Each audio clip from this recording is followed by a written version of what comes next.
दोस्तों आपको तो पता ही होगा कि 22 जनवरी को भगवान राम का प्राण प्रतिष्ठान होना है। 550 वर्षों के बाद आखिर यह घड़ी आ ही गई। दोस्तों हम और आप इतने भाग्यशाली हैं कि इस अद्भुत नज़ारे का आनंद अपने आंखों से देख पाएंगे। लेकिन दोस्तों आज हम बात करने जा रहे हैं दो ऐसे भाइयों के बारे में जिन्होंने भगवान राम के लिए अपने सीने पे गोली खाई। जी हाँ दोस्तों, आपने बिल्कुल सही समझा। हम बात कर रहे हैं कोठारी बंधु की। उन जैसे महावीरों की ही वजह से आज भगवान राम का 22 जनवरी को प्राण प्रतिष्ठान होना है। दोस्तों वीडियो को लास्ट तक जरूर देखें और अगर आप हमारे चैनल पे नए हैं तो चैनल को सब्सक्राइब भी करें। तो चलिए दोस्तों बिना टाइम वेस्ट किए बढ़ते हैं अपनी वीडियो की ओर।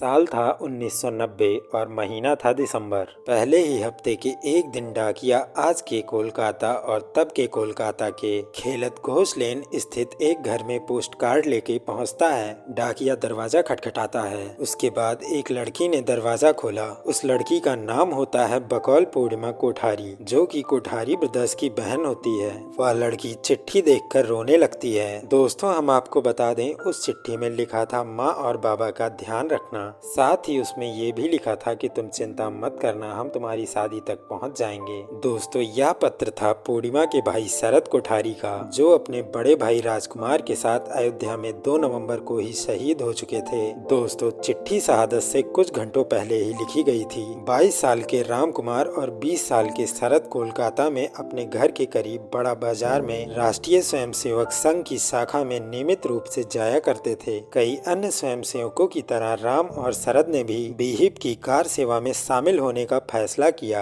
और 20 अक्टूबर 1990 को उन्होंने अयोध्या जाने के अपने इरादे को अपने पिता हीरालाल कोठारी को बताया। दोस्तों उसी साल दिसंबर के दूसरे हफ्ते में बहन पूर्णिमा की शादी होनी तय थी। उनके पिता ने कहा कम से कम एक भाई तो घर पर रुको ताकि शादी के इंतजाम हो सके। लेकिन दोस्तों हम आपको बता दें, दोनों भाई अपने इरादे से पीछे नहीं हटे। आखिरकार उनकी बहन पूर्णिमा और उनके पिताजी एक शर्त पर राजी हो गए और दोस्तों वह शर्त यह थी कि उन्होंने उनसे हर रोज अयोध्या से खत लिखते रहने को कहा और अयोध्या के लिए निकलने से पहले उन्होंने ढेर सारे पोस्ट कार्ड खरीदे ताकि चिट्ठियां लिख सकें। दोस्तों उनकी बहन पूर्णिमा कहती हैं, जब मुझे पता चला कि भाई अयोध्या जा रहे हैं तो मैं बहुत दुखी हुई, लेकिन उन्होंने मुझसे वादा किया है कि वो मेरी शादी तक लौट आएंगे। दोस्तों दिसंबर के पहले हफ्ते में पूर्णिमा को जो चिट्ठी मिली वो इनमें से ही एक पोस्ट कार्ड पर लिखा गया था और पूर्णिमा की शादी भी उसी साल दिसंबर में हो गई। लेकिन दोस्तों बहन से किया वादा पूरा करने में दोनों भाई असफल रहे। राम और शरद ने 22 अक्टूबर की रात कोलकाता से ट्रेन पकड़ी और वह बनारस आकर दोनों भाई रुक गए। यहीं दूसरी तरफ सरकार ने गाड़ियां रद्द कर दी थी, जिसके बाद वो दोनों भाई टैक्सी से आजमगढ़ के फूलपुर कस्बे तक आए। यहाँ से सड़क रास्ता भी बंद था और आखिरी में 25 तारीख को 200 किलोमीटर पैदल चलने के बाद 30 अक्टूबर को सुबह वह अयोध्या पहुंच गए। दोस्तों हम आपको बता दें, 30 अक्टूबर को विवादित जगह पहुंचने वाले शरद पहले आदमी थे और इतना ही नहीं दोस्तों हम आपको बता दें, विवादित इमारत के गुंबद पे चढ़कर उन्होंने पताका फहराई, जिसके बाद दोनों भाइयों को सीआरपीएफ के जवानों ने लाठियों से पीटकर खदेड़ दिया। दोस्तों शरद और राम कुमार अब मंदिर आंदोलन की कहानी बन गए थे। अयोध्या में इनकी वीर कथाएं सुनाई जा रही थी। दोनों भाइयों के साथ कोलकाता से अयोध्या के लिए निकले राजेश अग्रवाल के मुताबिक वे 30 अक्टूबर को 4 बजे अयोध्या पहुंचे। वे बताते हैं कि मस्जिद के गुंबद पर भगवा ध्वज फहरा कोठारी बंधुओं ने उस समय उत्तर प्रदेश के मुख्यमंत्री रहे मुलायम सिंह यादव की दावे की हवा निकाल दी। दोस्तों हम आपको बता दें, मुलायम सिंह यादव ने कहा था वहाँ परिंदा भी पर नहीं मार सकता। और उसके बाद आया 2 नवंबर का दिन। दोनों भाई विनय कटियार के नेतृत्व में दिगंबर अखाड़े की तरफ से हनुमानगढ़ी की ओर बढ़ रहे थे। जब सुरक्षा बलों ने फायरिंग शुरू की तो दोनों पीछे हटकर एक घर में जा छिपे और फिर सीआरपीएफ के